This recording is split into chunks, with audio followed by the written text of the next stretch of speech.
今條片唔關車事，但係可能關呢一刻嘅你事。咁中意喺電話度睇 YouTube， 究竟大家中意入戲院睇電影嘅咧？如果中意嘅話，就唔可以行開啦，因為細佬係啱啱喺暑假去咗全日本，甚至可能係全世界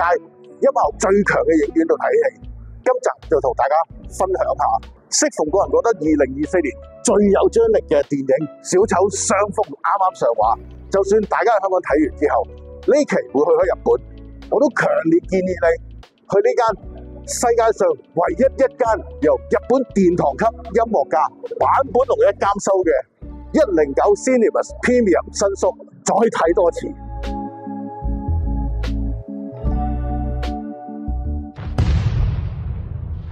因乜今集無啦啦走去同大家講戲院嘅咧？實不相瞞啦，喺邊度玩車慘過做賊嘅時代，細佬對於喺香港玩車已經心灰意冷好耐噶啦。不過正常嘅雄性動物未到死嗰日都火麒麟周身人，我喺旅行同影音其他各方面嘅興趣就越嚟越發燒。睇咗呢個 channel 你都知，細佬去日本會揾啲艱辛嘅山路嚟遊車河，但就未必知其實去日本仲會入戲院睇戲噶。有好嘢當然要好似自駕遊資訊咁分享埋俾大家啦。大家可能會問：傻的嗎？去日本旅行嘥時間睇日文戲？咁你就有所不知啦。首先，日本嘅戲院雖然字幕係日文，但大部分英文大片其實都係會播翻英文原聲嘅。土生土長嘅香港人係冇乜語言障礙嘅。而且東京新宿呢間109 Cinemas Premium 星期5、6最夜嘅場次，去到啲鋪頭收晒嘅凌晨12點先開場。如果酒店喺附近，飲飽食醉之後去睇場戲就最 fit 啦。既可以試下日本嘅戲院係咩質素，亦可以感受下當地人睇電影嘅文化係點，咁先為之深度遊噶嘛。講中意 shopping 嘅話，睇完先去行當條都未遲啦。所以細佬一直都好想去朝聖，啱啱暑假就終於圓夢啦。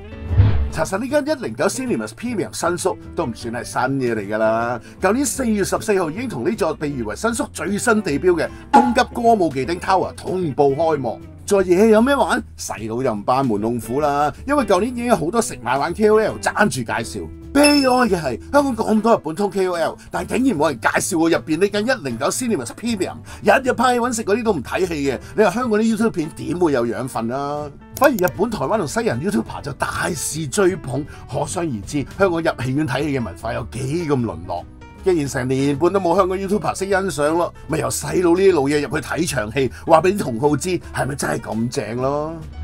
如果以香港 KOL 眼界去介紹呢間戲院，重點必然好似呢條片個題咁，車息吹貴到6800英，即係成350蚊一張飛，同埋有個飲食嘅豪裝 launch。不過細佬之前已經講過，我係嚟朝聖嘅，而我心目中呢位聖人就係已故嘅日本殿堂級音樂家教授坂本龍一先生。老實講，佢多樣性嘅錄音室專輯，細佬就自覺未夠彈數去精闢分享啦。但佢每一出電影嘅配樂，例如《戰場上的快樂聖誕》、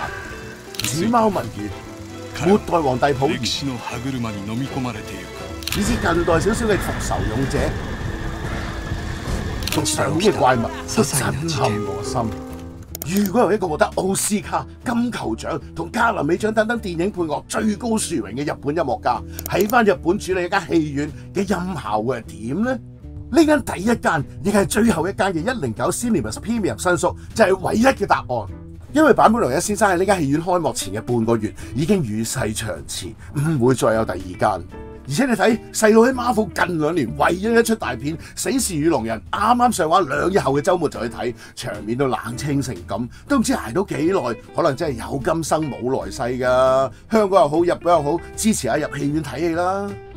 講翻正題，坂本龍一點監修呢間戲院嘅音效法呢？絕唔係好似啲鬼地方劇集嗰個偶像去掛名做導演咁欺場。因為109 Cinemas Premium 新宿係日本109院線20間戲院之中唯一一間用到坂本龍一監修 Sailor SR Edition 音響系統嘅戲院。所有喇叭嘅絲幕高音、碳纖中音、指本低音，以至卡斯嘅擴音機，犀利到線材同線嘅深素同粗幼，都係按坂本龍一嘅要求，由佢個 friend 間音響公司特別訂製。入邊8間影院嘅喇叭位置、屏幕、隔音、反射等等，全部由佢親自 set 場，以求達到最透明、無陰豔嘅真實音效。事關呢間戲院除咗會播電影，仲會播坂本龍一嘅演奏會錄像、其他藝人嘅 live、VR 演唱會同音樂劇等等，用嚟睇戲，直頭可以話係大材小用啊！實際表現係點？淨係開場死侍玩狼人骨頭嗰幕，已經係普通 Atmos 全景聲戲院冇得比。掟飛鏢同碎骨彈射嘅方向感同距離感清晰細膩好多，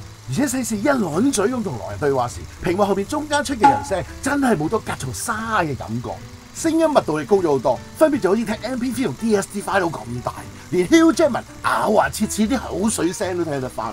喺虛空入面同最尾時光機拉扯嘅爆炸聲，亦再唔係齋大聲咁轟到隔離遠都聽到嗰隻，而係有距離感咁揸埋嚟。應大聲先大聲，低音亦潛得特別深。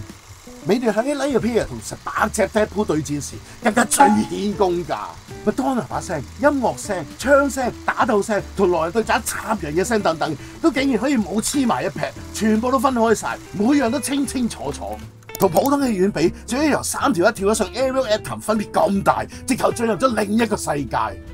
好啦，嗰啲冇玩開音響嘅人以為係火星話嘅嘢，就講翻啲大家都聽得明嘅最上級日式戲院體驗啦。其實細佬之前都去過日本最大眾化嘅 AEON 院線，同喺正東急嗰個忌廉 Tower 對面嘅中街 TOHO 院線。但呢間109 Cinemas Premium 新宿就終於俾到我細個去戲院上2樓超等值嘅儀式感，事關佢神秘又極高私隱度。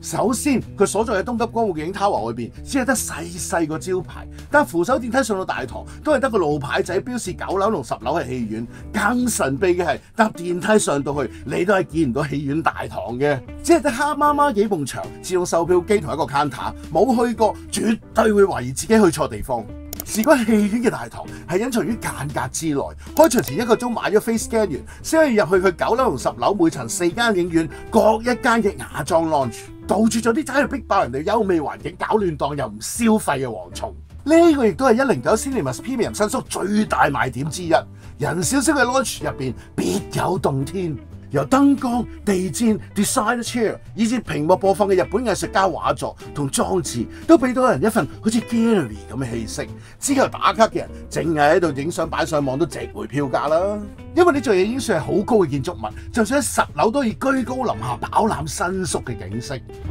而啲 YouTuber 最中意吹捧嘅就係 lounge 入邊有個飲食 counter， 有超過10種飲品同鹽味或焦糖爆谷俾你無限添加。買最平嘅4500円卡西門票已經可以享用，不過就冇必要好似啲傻仔咁食到回本啦。因為對於細佬呢啲遊客去到東京咁多好嘢食，邊有咁笨實去食爆谷質爆自己兼失禮㗎？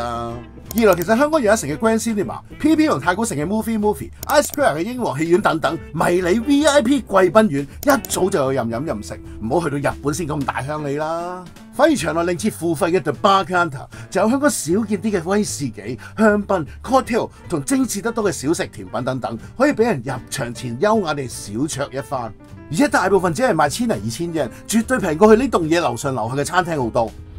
咁俾多2000円買6800円嘅 Class S 高級門票，又有乜着數呢？就係可以揀每間影院入邊只得1堂嘅最佳觀賞位置特大座位，大概比正常座位闊一半，座椅斜度升級到電動，同埋有 USB 充電。最特別係有包到睡椅仔嘅獨立間隔，就算啲觀眾低質素到好似古時尖東華茂咁，都可以盡量減少對你嘅騷擾。好係專為尊重電影嘅觀眾而設嘅窩心設計。想顯示高人一等嘅打卡狂，更加非買 Class S 不可，因為有呢張飛先可以入去10樓一個叫 Overtune 嘅專用 lounge， 入邊裝180度嘅落地玻璃景觀，裝修更加雅致，誇張到連廁所都有豪裝。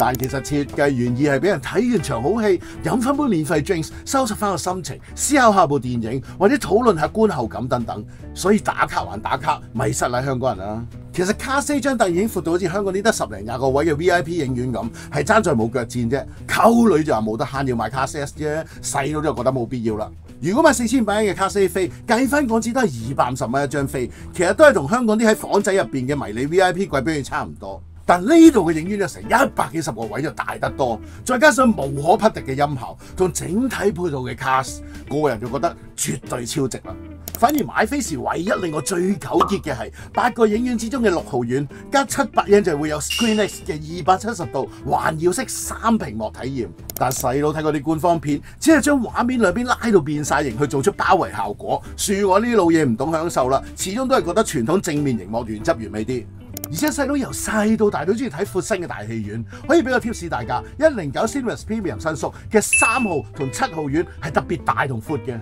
屏幕大啲，音效亦再好啲。如果你睇嗰出戲有呢兩個院揀，必定係首選。最後醒多個慳錢 tips 俾大家，雖然呢間戲院正常票價係4500同6800 yen，但只要俾1000 yen做會員，買每張飛都可以平500 yen，即係買2張飛就可以頂到個會費。而且會員卡係冇限期嘅，幾時去邊間分店都用到。如果會再去日本109院線睇戲，記得買飛前上網或者現場登記做會員啦。